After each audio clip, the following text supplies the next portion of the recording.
I remember when I went to see my grandparents one summer, and I was about 16 years old, 15 years old. And it was the middle of a period during the civil rights movement in the U.S. where young people were taking a very specific, making a specific statement and stand, and leadership within the movement. You had a group called the Student Nonviolent Coordinating Committee, SNCC, which was organizing poor people to vote, register to vote, also having classes, educational classes, freedom schools to teach people. It's around 1962. Well, these people were close to my age, not too much older than I was. Well, my grandparents, who had lived in the rural South, the poor South, and were farmers. And I had, to that point, visited them on several occasions. But all of a sudden, in 1962, I thought I knew more than they did. Or I felt that the position that they had taken with respect to the struggle, with big quotes around it, was one in which they essentially capitulated. Or they were archaic. They were dinosaurs. They were whatever they were, all the kind of things I can think of.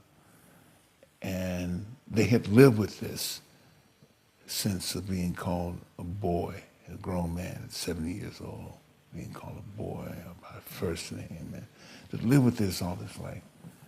I mean, what the hell did I know? You know, my grandparents were born in a period, and if they had not existed within the social framework or tried to live and exist within the social context and make choices to protect themselves and sustain themselves, they wouldn't have gave birth to my mother, perhaps, or been able to raise my mother in a way that she went to college, then left the South, and built a life and a family away from the South. I mean, she wasn't in denial of her experience because she always went back to the South, but she was able to lead the South. Now, who am I to condemn the choices that they made? You know, the choices that they made could have been devastating for them personally and as a community, Yet they were the ones who stood and withstood the harshness of everything that allowed a new generation to be a little bit more bold in their own aspirations and what their own dreams could be, starting with my mother. My grandparents, my mother's mother and father, never past the 4th or 5th grade because they had to work in the fields and pick cotton and work all the time to survive.